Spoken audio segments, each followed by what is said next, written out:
One afternoon late in September, when the air was hazy with smoke from distant forest fires and the sun hung in the sky like an orange volleyball, Ramona was sharpening her pencil as an excuse to look out the window at Miss Binny's afternoon kindergarten class, busy drawing butterflies with colored chalk on the asphalt of the playground. This had been a disappointing day for Ramona, who had come to school eager to tell about her new room, which was almost completed. Mrs. Griggs said they did not have time for show and tell that morning. Ramona had sat up as tall as she could, but Mrs. Griggs chose Patty to lead the flag salute. How happy the kindergartners looked out in the smoky autumn sunshine. Ramona turned the handle of the pencil sharpener more and more slowly, while she admired the butterflies with pink wings and yellow spots, and butterflies with green wings and orange spots. She longed to be outside, drawing with those bright chalks. At the same time, Ramona wondered what Beezus was doing upstairs in Mr. Cardoza's room. Beezus was enjoying school. The boys, as Mrs. Quimby had predicted, had forgotten the Beezus Jesus episode. Every time Beezus opened her mouth at home, it was Mr. Cardoza this or Mr. Cardoza that. Mr. Cardoza let his class push their desks around any way they wanted. Mr. Cardoza, guess what? Drove a red sports car. Mr. Cardoza let his class bring mice to school. Mr. Cardoza said funny things that made his class laugh. When his class grew too noisy, he said, "All right, let's quiet down to a dull roar."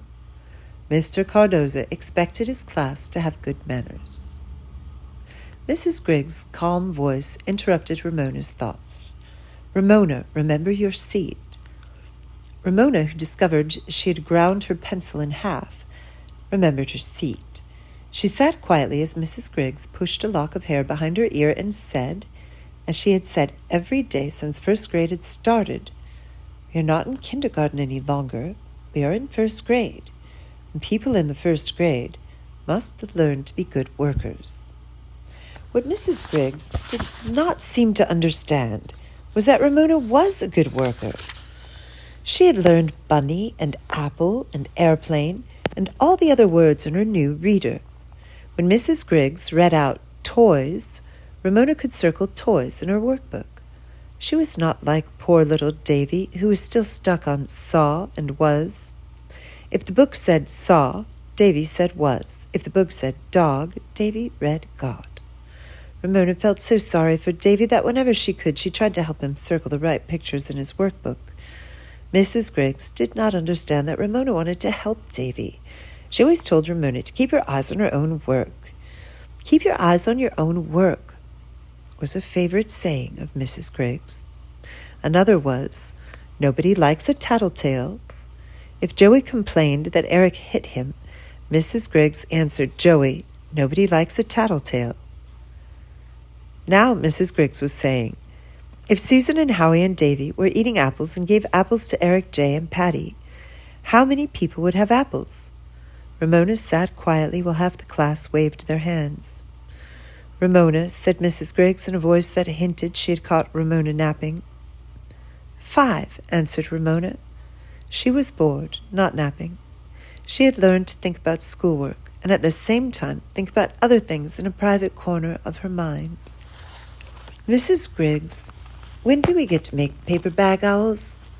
Susan spoke without raising her hand. "Yes, Mrs. Griggs, you said we'd get to make wise old owls for Parents' Night." Parents' Night was not the same as open house. On Parents' Night, the children stayed home while parents came to school to listen to teachers explain what the children were going to learn during the school year. "Yes," said Howie, "we remembered to bring our paper bags from home." Mrs. Griggs looked tired. She glanced at the clock. "Woo-hoo!" hooted Davy, which was brave of him, and, as Ramona could not help thinking, rather kindergartenish. For Mrs. Griggs' room was filled with a hubbub of hoots. Mrs. Griggs tucked the wisp of her hair behind her ear and gave up. "All right, class, since the afternoon is so warm, we will postpone our seat work and work on our owls." Instantly, room 1 was wide awake. Paper bags and crayons came out of desks. The scissors monitor passed out crayons. The paper monitor passed out squares of orange, black, and yellow paper. Mrs. Griggs got out the paste pots and paper bags for those who had forgotten to bring theirs from home. The class would make owls, print their names on them, and set them up on their desks for their parents to admire. The minutes on the electric clock clicked by with an astonishing speed. Mrs. Griggs showed the class how to make orange triangles for beaks and big yellow circles with smaller black circles on top for eyes. She told Patty not to worry if her bag had a frosty ice cream bag printed on one side. Just turn it over and use the other side. Most people tried to make their owls look straight ahead, but Eric R. made his owl cross-eyed. Ramona tried her eyes in several positions and finally decided to have them looking off to the right. Then she noticed Susan's owl was looking off to the right, too. Ramona frowned and picked up her black crayon. Since the owl was supposed to look wise, she drew spectacles around his eyes, and out of the corner of her eye, she noticed Susan doing the same thing. Susan was copying Ramona's owl. "Copycat," whispered Ramona, but Susan ignored her by going over her crayon lines to make them blacker. "Ramona, pay attention to your own work," said Mrs. Griggs. "Howie, it is not necessary to pound your eyes down with your fist. The paste will make them stick." Ramona pulled her owl closer to her chest and tried to hide it in the circle of her arms so that old copycat Susan could not see. With her brown crayon, she drew wings and began to cover her owl with V's, which represented feathers. By now, Mrs. Griggs was walking up and down between the desks, admiring and commenting on the owls. Karen's owl was such a nice, neat owl. My, what big eyes Patty's owl had. George wasted paste. So had several others. "Class, when we waste paste," said Mrs. Griggs, "and then pound our eyes down with our fists, our eyes skid." Ramona congratulated herself on her owl's non-skid eyes. Mrs. Griggs paused between Ramona and Susan's desks. Ramona bent over her owl because she wanted to surprise Mrs. Griggs when she was finished. "What a wise old owl Susan has made," Mrs. Griggs Mrs. Griggs held up Susan's owl for the class to see, while Susan tried to look modest and pleased at the same time. Ramona was furious. Susan's owl had wings and feathers exactly like her owl. Susan had peeked. Susan had copied. She scowled at Susan and thought, "Copycat, copycat." She longed to tell Mrs. Griggs that Susan had copied, but she knew the answer would be, "Ramona, nobody likes a tattletale." Mrs. Griggs continued to admire Susan's work. "Susan, your owl is looking at something. What do you think he's looking at?" Susan was taken by surprise. Another owl? How dumb, thought Ramona. He's looking at a bat, a mouse, a witch riding on a broomstick, Superman. Anything but another owl. Mrs. Griggs suspended Susan's owl with 2 paper clips to the wire across the top of the blackboard for all to admire. "Class, it is time to clean up our desks. Scissors, monitor, collect the scissors," said Mrs. Griggs. "Leave your owls on your desks for me to hang up after the paste dries." Ramona stuffed her crayons into a box so hard that she broke several, but she did not care. She refused to look at Susan. She looked at her own owl, which no longer seemed like her own. Suddenly, she hated it. Now everyone would think Ramona had copied Susan's owl, and it was the other way around. They would call her Ramona Copycat instead of Ramona Kitty Cat. With both hands she crushed her owl, her beautiful, wise owl, into a wad and squashed it down as hard as she could. Then, with her head held high, she marched to the front of the room and flung it into the wastebasket. As the bell rang, she marched out of the room without looking back. All that week, Ramona stared at the owls above the blackboard. Cross-eyed owls, paste wasters, owls with eyes that had skidded off in all directions, one-eyed owls made by those so anxious not to waste paint that they had not used enough, and right in the center, Susan's wise and handsome owl, copied from Ramona's owl. If Mrs. Griggs noticed that Ramona's owl was missing, she said nothing. The afternoon of Parents' Night, she unclipped the owl from the wire and passed them out to their owners, along with sheets of old newspaper for wadding up and stuffing inside the owls to make them stand up. Miserable, because she had no owl to stand upon her desk, Ramona pretended to be busy making her desk tidy. "Ramona, what happened to your owl?" asked Susan, who knew very well what had happened to Ramona's owl. "You shut up," said Ramona. "Mrs. Griggs, Ramona doesn't have an owl," said Howie, who was the kind of boy who always looked around the classroom to make sure everything was in order. Ramona scowled. "Why, Ramona," said Mrs. Griggs, "what happened to your owl?" Ramona spoke with all the dignity she could muster. "I do not care for owls." She did care. She cared so much it hurt, but Mrs. Griggs was not going to call her a tattletale. Mrs. Griggs looked at Ramona as if she were trying to understand something. All she said was, "All right, Ramona, if that's the way you feel." That was not the way Ramona felt, but she was relieved to have Mrs. Griggs' permission to remain owlless on Parents' Night. She felt unhappy and confused. Which was worse, a copycat or a tattletale? Ramona thought a copycat was worse.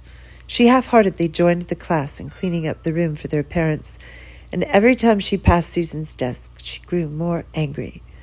Susan was a copycat and a cheater. Ramona longed to seize one of those curls, stretch it out as far as she could, and then let it go. Boing, she thought. But she kept her hands to herself, which was not easy, even though she was in the first grade. Susan sat her owl up on her desk and gave it a little pat. Fury made Ramona's chest feel tight. Susan was pretending not to notice Ramona. At last the room was in order for Parents' Night. 25 owls stood up straight, looking in all directions. The bell rang. Mrs. Griggs took her place by the door as the class began to save the room. As the class began to leave the room, Ramona slid out of her seat. Her chest felt tighter. Her head told her to keep her hands to herself, but her hands did not obey. They seized Susan's owl. They crushed the owl with the sound of crackling paper. Susan gasped. Ramona twisted the owl as hard as she could until it looked like nothing but an old paper bag scribbled with crayon. Without meaning to, Ramona had done a terrible thing. "Mrs. Griggs," cried Susan, "Ramona scrunched my owl." "Tattletale!" Ramona threw the twisted bag on the floor, and Mrs. Griggs approached to see what had happened. As Mrs. Griggs approached to see what had happened, she dodged past her teacher, out the door and down the hall, running as fast as she could, even though running in the halls was forbidden. She wove through the upper classes who had come down the stairs. She plowed through the other first grade, coming out of room 2. She jumped down the steps and was out of the building on her way home, running as hard as she could, her sandals pounding on the sidewalk and crackling through the fallen leaves. She ran as if she were pursued by Susan, Mrs. Griggs, the principal, all of room 1, the whole school. She ran from her conscience and from God, who, as they say in Sunday school, was everywhere. She ran as if something was coming to get her. She ran until her lungs felt as if they were bursting with the smoky air. She ran until her sandals slipped on dry leaves and she fell sprawling on the sidewalk. Ignoring the pain, she scrambled to her feet and fled home with blood trickling from her knees. Ramona burst through the back door, safe from something. "Mama, Mama, I fell down," she managed between gasps. "Oh, poor baby," Mrs. Quimby took one look at Ramona's bloody legs and led her into the bathroom, where she knelt and cleaned the wounds, dabbing them with antiseptic and covered them with Band-Aids. Her mother's sympathy made Ramona feel very sorry for herself. Poor little misunderstood first grader. Mrs. Quimby wiped Ramona's sweaty, tear-stained face with a damp washcloth, kissed Ramona for comfort, and said, "That's my brave girl." Ramona wanted to say, "But I'm not brave. Mama, I'm scared because I did something bad," that she could not bring herself to admit the truth. Poor little Ramona with her wounded knees. It was all mean old Susan's fault for being such a copycat. Mrs. Quimby sat back on her heels. "Guess what?" she said. "What?" Ramona hoped for a glorious surprise to make up for her unhappy day. Ramona always longed for glorious surprises. That was the way she was. The workmen finished the new room, and before they left, they moved your bed and the dresser and the bookcase we had stored in the garage. And tonight, you are going to sleep in your very own room. Really? This actually was a glorious surprise. There had been days when the workmen had not come at all, and the whole Quimby family had despaired of the room ever being completed. Ramona's knees hurt, but who cared? She ran down the hall to see the room for herself. Yes, there was her bed in one corner, the bookcase filled with more toys than books in another, and against the wall, the dresser. For the first time, Ramona looked into her very own mirror in her very own room. She saw a stranger, a girl with red eyes and puffy, tear-stained face, who did not look at all the way Ramona pictured herself. Ramona thought of herself as the kind of girl everyone should like. But this girl... Ramona scowled, and the girl scowled back. Ramona managed a small smile. So did the girl. Ramona felt better. She wanted the girl in the mirror to like her.